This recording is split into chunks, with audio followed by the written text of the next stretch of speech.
This is Radio Democracy, a series of 12 commentaries by the noted author and political analyst Michael Parenti. This segment is titled The National Security State at Home and Abroad: How the FBI, CIA, and other agencies suppress dissent and endanger democracy. Within the government there exists what some have called the national security state. It consists of the President, the Secretaries of State, the Secretary of Defense, the National Security Council, the Joint Chiefs of Staff, which is the military heads of all the various armed forces, and numerous intelligence agencies like the CIA, the FBI, and the NSA. The national security state often operates like an unaccountable sovereign power of its own. Its primary function is to defeat political forces that seek alternatives to free market capitalism, at home or abroad, or even forces that might try to introduce any kind of economically redistributive politics even within the existing capitalist framework. U.S. national security agencies involve themselves in political repression at home and abroad. We often think that the United States is free of the kind of political crimes, assassinations, and death squads that characterize other countries. Well, think again. The U.S. national security agencies ally themselves with criminal elements, either looking the other way when thugs and assassins do their dirty business, or actively assisting them in third world countries, in Europe, and even in the U.S. When agents of the Philippine dictator Ferdinand Marcos conducted operations against Filipino dissidents in the U.S., the FBI cooperated with these agents. One known FBI informant admitted to having witnessed the murder of 2 Filipino union leaders who were prominent in the anti-Marcos movement in this country. The FBI also cooperated with El Salvador's security forces, supplying them with the names of Salvadoran refugees who were about to be deported from the U.S., so that the security police could apprehend them upon their return. In other words, the FBI would give the names to the Salvadoran security police. Many of these refugees had fled to this country in the hope of escaping death and torture. Salvadoran activists in this country have endured assaults, kidnappings, and numerous car smashings and apartment break-ins, with threatening notes left after them, and relatives in El Salvador threatened by police. The U.S. police hardly bestirred themselves, making no attempts to question right-wing suspects. Individuals in the Cuban-American community who have advocated a more conciliatory policy toward the Cuban Communist government have been subjected to threats and attacks. An anti-socialist Cuban exile terrorist group claimed credit for some 21 bombings between 1975 and 1980. They would leave messages after the bombing. And for the murder of a Cuban diplomat in New York. And yet this group escaped arrest in all but 2 instances. A car bombing in Miami that cost a Cuban radio news director both his legs also remains unsolved. Likewise, 3 Haitian talk show hosts in Miami who aired critical commentaries about military repression in Haiti were shot dead between 1991 and 93. In the United States, between 1981 and 87, there were 11 fatal shootings of Vietnamese publishers, journalists, and activists who had advocated normalized relations with the Communist government of Vietnam. In each instance, a U.S.-based group called Vietnamese Organization to Exterminate Communists and Restore the Nation claimed responsibility. One of the group's victims, a publisher of a Vietnamese language weekly, survived his shooting and identified the gunman, a leader of a Vietnamese extortion gang. The assailant was convicted, but the conviction was reversed at the prosecutor's request. The prosecutor, because, quote, he had no prior criminal record in this country. So you can murder somebody or attempt to murder somebody and you had no prior criminal record. The prosecutor lets you off. The police repeatedly claimed that such attacks were unrelated and devoid of a political motive, even though all the victims were people who were politically active in the Vietnam issue. And despite the Vietnamese Organization to Exterminate Communists, despite their communiques claiming responsibility, They even claimed they were killing these people for political reasons, and yet the U.S. police said they could not see a pattern, and they didn't really see any political motive. The FBI refused to get involved. There's the strange case of Professor Edward Cooperman, an American, who was shot dead while working in his office at California State University, Fullerton. As founder of an organization advocating scientific cooperation with Vietnam, Cooperman had received death threats. One Lam Van Mien, a Vietnamese emigre and Cooperman's former student, admitted witnessing the professor's death and was arrested.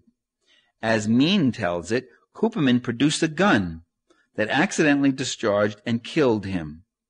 Mien left in a panic, taking the gun with him. Isn't that strange? He then took a female friend to a movie, after which he returned to Cooperman's office and placed the gun in Cooperman's hand. This is Mien's testimony. The office had the appearance of a struggle, which Mien's attorney argued resulted merely from the professor's attempts to get up after being left for dead. The prosecution introduced little to dispute Mien's improbable story. It was again a very lackadaisical prosecution. He was convicted only of involuntary manslaughter and sentenced to 3 years, and he served only 1 year. It should be pointed out that Mien had been previously arrested for possession of stolen property, at which time police found guns and ammunition in his car and home. Mien's lawyer was procured by Tran Minh Cong, spokesman for the right-wing National United Front for the Liberation of the Vietnam, a right-wing group that has terrorized Vietnamese. In 1987, after a bombing that killed a Vietnamese language publisher in Garden Grove, California, police finally acknowledged the existence of right-wing Vietnamese terrorism and officially requested FBI assistance. The Bureau launched an investigation to determine, quote, whether a pattern is emerging. Can you imagine if there were killings by some leftists? Would they wait for years and years and say there's no pattern? Other political murders or suspicious deaths in the United States include Manuel de Dios, a reporter and editor who frequently pointed the finger at big drug dealers and money launderers. There was Alan Berg, a popular Denver talk show host who engaged in impassioned arguments with anti-Semitic and racist callers and who was shot by members of a white supremacist group. There was Don Bowles, who at the time of his murder was involved in an investigation of a far-reaching financial scandal said to implicate some of Arizona's most powerful political and business leaders. There was Karen Silkwood, who was investigating radiation safety negligence at Kerr-McGee Corporation. And there was Danny Casolaro, whose investigation of government and business corruption might have implicated high-ranking officials. Casolaro was judged a suicide, even though he was found dead in a hotel room in the bathtub, and he was immediately embalmed before any kind of autopsy could be done on him, despite the family wanting to investigate. And his family argued that he was not at all depressed and was not going to commit suicide, didn't like the sight of blood, and was very excited about the investigation that he was doing into government and business corruption. None of these murders have been thoroughly investigated. None of them have been solved. In contrast, the FBI was quick to make arrests when environmentalist Judy Barry and Darrell Cherney were seriously injured by a car bomb in 1990. They acted very quickly. They arrested the victims, Barry and Cherney, calling them, quote, radical activists. They charged that the bomb must have belonged to them. They were carrying it in the car. But the bomb didn't blow up in the back. It was under the seats where they were driving. Barry is an outspoken advocate of nonviolence. The FBI said the bomb was in the back, and the photos show the back of the car was undamaged. The explosion was in the front. As I said, Barry, her real crime was that she was an outspoken advocate of nonviolence, and she was an outspoken activist against the timber companies that were stripping and destroying the land. The charges were eventually dropped against Barry and Cherney for total lack of evidence, but the FBI named no other suspects and came up with nothing else. Just don't have a clue as to who could have tried to kill Barry and Cherney. And by the way, both of them still suffering from disabilities from the bombing. Neo-Nazi skinheads and other rightist terrorists have repeatedly been able to commit acts of violence and even publicly claim responsibility without getting caught. This means law enforcers have made little effort to monitor and deter their actions, unlike the way they monitor legal, peaceful groups on the left. Because if they were monitored, if they were under surveillance, if they'd been infiltrated, their acts of violence would have been stopped and they would have been caught and revealed and prosecuted, one would hope. Again, there's nothing inconsistent about this position, by the way, because left groups, no matter how nonviolent and how lawful, they challenged the corporate system of power, money, and privilege, or some aspect of its abuses, while right-wing groups generally do the dirty work for that very same system. Thus, there's a community of interest between the far-rightists, these little cliques, these skinheads and terrorists, and the law agencies, and often also a community of methods. Right-wingers can get into trouble sometimes when right-wing extremists engage in counterfeiting and bank robberies and plan attacks against police and military bases as part of a war against the government. Then law enforcers may move against them. But when they act against individual citizens or progressive people, they seem to get away with murder, literally. Making the world safe for free market capitalism is a massive enterprise. Security agencies expend about an estimated $28 billion to $30 billion yearly on operations at home and abroad. Congress has no exact idea how much it allocates because the funds for intelligence operations are hidden in other budget items, and this is in violation of the Constitution, Article 1, Section 9 of which reads, "No money shall be drawn from the Treasury, but in consequences of appropriations made by law, and a regular statement, account of receipts and expenditures of all public money shall be published from time to time." And in fact, that is not at all done with security agencies. Of the various units of the national security state, the Central Intelligence Agency, or CIA, is the most widely known, probably because of its extensive covert actions throughout the world. In addition, there's the Pentagon's National Security Agency, ENSA, created in 1952 by President Truman in an executive order that has remained secret to this day. NSA's mission is to break codes and monitor nearly all telephone calls and telegrams between the United States and other countries, and a great deal of domestic telephone traffic. They do it all through these satellites. There's the Pentagon Defense Intelligence Agencies, the DIA, which deals with military espionage and counterintelligence around the world. There's the State Department's Bureau of Intelligence and Research. There's the FBI's counterintelligence program. Within the Pentagon itself, every echelon, be it the Office of the Secretary of Defense, the Army, Navy, Air Force, or the regional commands around the globe, or base units, each one of them has its own intelligence service with its own security, communications, and support services. While supposedly protecting us from foreign threats, the various intelligence agencies spend a good deal of time policing and propagating views among the U.S. public. They have admitted they maintain surveillance on members of Congress, the White House, the Treasury, and Commerce Departments. They become a state within the state. They maintain surveillance on vast numbers of private citizens.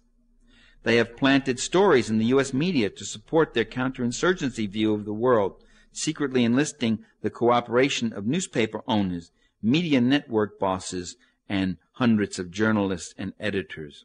The CIA alone has subsidized the publication of hundreds of books and has owned outright more than 230 or so wire services, newspapers, magazines, and book publishing complexes, according to a Senate Intelligence Committee report.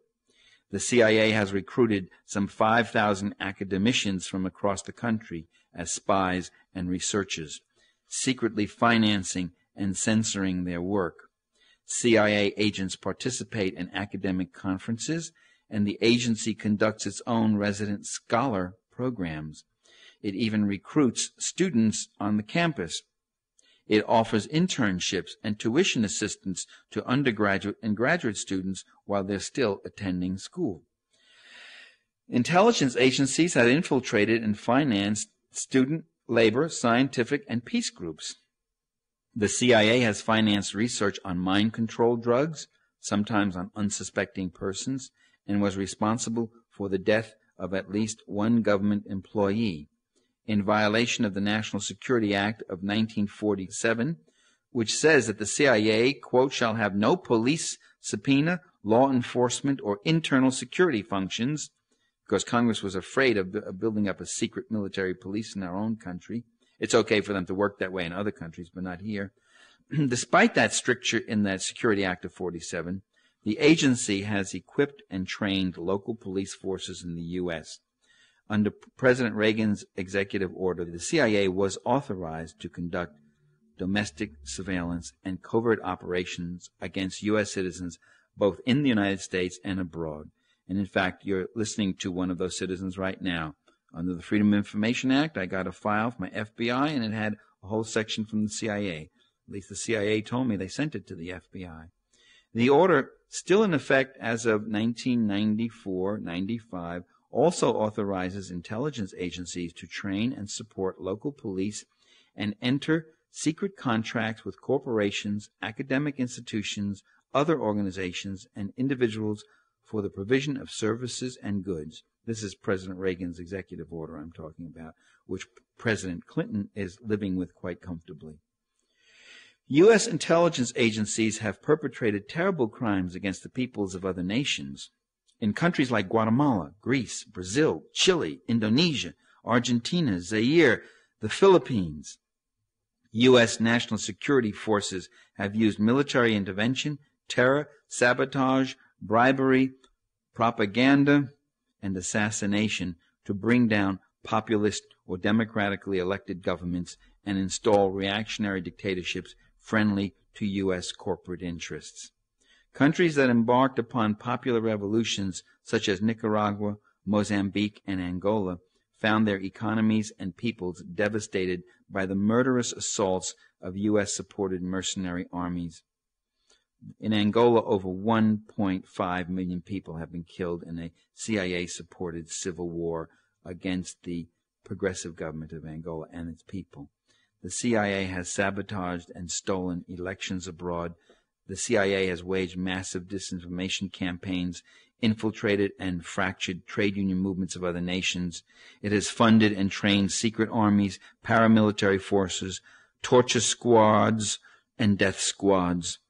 And the CIA has pursued destabilization and assassination campaigns against labor, peasant, religious, clergy, and student organizations in numerous nations. Now, these squads don't kill at random. They kill those people who are in any way trying to better the lot of the poor against the privileges of the rich. After World War II, U.S. intelligence agencies put thousands of Nazi war criminals and their collaborators on the U.S. payroll, utilizing them in repressive operations against the left in Latin America and elsewhere. Murderers, far from being exempted from such protection, seem to have been among those most likely to obtain this protection. A network of Eastern European fascists, anti-Semites, racists, and Nazi collaborators found a home in the ethnic outreach program of the Republican Party. George Bush, in fact, in 1992 campaign, had to get rid of a few of them when it finally made the national media. U.S. intelligence agencies have used mobsters, drug dealers, and warlords in their war against those who resist the encroachments of global corporatism. The CIA supplied arms and money to the Italian and Corsican mafias to beat and murder members of communist-led dock workers' unions in Italy and France. After these unions were broken, the mobsters, and they were broken with terror and violence and murder, the mobsters were given a freer hand in transporting tons of heroin each year from Asia to Western Europe and North America. The CIA buttressed anti-communist warlords in Southeast Asia and Afghanistan, whose opium production increased tenfold soon after the agency moved into these regions, according to the Washington Post. Likewise, CIA involvement in Central America contributed to the U.S. cocaine epidemic of the 1980s. CIA planes transported guns and supplies down to right-wing mercenary troops in Nicaragua and pro-capitalist military leaders in other countries. The planes then were reloaded with narcotics for the return trip to the United States. This, by the way, is a matter of public record and is a finding of at least 3 congressional investigative committees. CIA operatives participated with mafia associates and business and political leaders to profit from the multi-billion-dollar savings and loan swindles.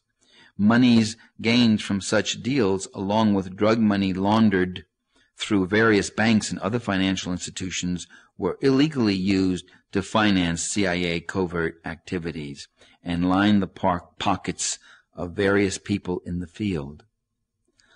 There exists enormous evidence, a mountain of evidence accumulated over 30 years, suggesting that elements of the intelligence community, assisted by certain mobsters, were involved in the assassination of President John Kennedy in 1963 and in the subsequent massive cover-up. Kennedy was considered a dangerous liability by the intelligence community and right-wing groups because of what were perceived as his liberal foreign and domestic policies, including his unwillingness to pursue an all-out ground war in Indochina and escalate the war, his determination to bring the intelligence community under tighter controls, and his other various policies. His pursuit of a rapprochement with the Soviet Union was also another consideration which incurred the ire of right-wing groups. If, in fact, there was no conspiracy, why has there been so much cover-up? Why have the archives been sealed for 60, 70, 80 years? And why so much official resistance against opening them? If there's nothing to hide, what are they hiding? X-rays? Mrs. Kennedy's description of the wounds and the shots? Oswald's links with military intelligence? Even Oswald's tax returns? On and on and on we could go. In 1982, at the urging of the Reagan administration, Congress passed a law that made it a crime to publish any information that might lead to the disclosure of the identities of present and past intelligence agents and informers, even if the information came from already published sources. What this means is that under the law, some journalistic exposures of illegal covert activities themselves become illegal. It's been argued that a strong intelligence system is needed to gather information for policymakers. Will be safer and more secure that way. But the CIA and some other agencies have been involved in something more than just gathering information. They've been involved in covert actions that go beyond intelligence gathering and any lawful mandate. They've been involved in economic and military sabotage, disinformation campaigns directed against the U.S. public itself, drug trafficking, and mercenary wars, assassinations, and other terrorist acts against numerous nations and literally tens and hundreds of thousands of people. Let me quote what one former CIA officer wrote, his name Ralph McGehee, in a book called Deadly Deceits. Quote, "My view, backed by 25 years of experience, is that quite simply that the CIA is the covert action arm of the presidency. Much of its money, manpower, and energy go into covert operations that include backing dictators and overthrowing democratically elected governments. The CIA uses disinformation, much of it aimed at the U.S. public, to mold opinion. But if the agency actually reported the truth about the Third World, what would it say?" I'm still quoting McGehee. He goes on. He says, "It would say that the United States installs foreign leaders, arms their armies, and empowers their police to help these leaders repress an angry, defiant people. That the CIA-empowered leaders represent only a small fraction who kill, torture, and impoverish their own people to maintain their position of privilege. The CIA plants weapons, shipments, forges documents, broadcasts false propaganda, and transforms reality. Thus it creates a new reality that it then believes." Unquote. What we should do and what Congress should do is abolish the CIA and the entire national security state. Congress should drastically cut the budgets of national security agencies, limit their mandates to intelligence gathering, prohibit gangster covert actions against third world social movements, and impeach those executive officers who fail to obey the lawful limits imposed on them. The power of the executive to act with criminally violent effect against various peoples throughout the Third World and throughout the world, including our own people here at home, this power should be exposed, challenged, and stopped. The Freedom of Information Act should be enforced instead of undermined by those who say they have nothing to hide, then try to hide almost everything they do. End the U.S.-sponsored counterinsurgency wars against the poor of the world. We need to eliminate all foreign aid to regimes engaged in oppression of their own peoples.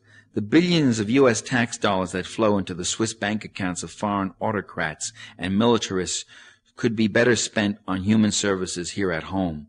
Lift the trade and travel bans imposed on Cuba and other countries that have dared to deviate from the free market orthodoxy. Under the guise of fighting communism and quote, protecting U.S. interests, the purveyors of state power have committed horrendous crimes against the people of this and other countries, violating human rights and the Constitution in order to make the world safe for privilege and power. The ancient question of political philosophy, who guards the guardians, remains with us. The national security state continues to operate like a state within the state, a law unto itself, and it should be abolished in the name of democracy. You heard The National Security State at Home and Abroad, Part 6 of a 12-part series of commentaries by Michael Parenti. Michael Parenti is the author of many books, among them Democracy for the Few, Inventing Reality, Against Empire, and Dirty Truths. Here is a brief preview of our next issue of Radio Democracy. It's a widely accepted belief in this country that the press suffers from a liberal bias. Television pundits, radio talk show hosts, and political leaders help propagate this belief. Dissident media critics who think otherwise, who maintain that the corporate-owned press exercises a conservative grip on news and commentary. Such dissidents are allowed almost no exposure in the supposedly liberal media. Michael Parenti coming up on the next segment of Radio Democracy. For a copy of this talk and one other by Michael Parenti, please send $4 for one cassette and ask for Part 6, The National Security State at Home and Abroad. For the entire 12-part series on 6 cassettes, send $24, that's 6 cassettes for $24, to People's Video Audio, Post Office Box 99514, Seattle, Washington 98199, USA. That's People's Video Audio, Post Office Box 99514, Seattle, Washington 98199, USA.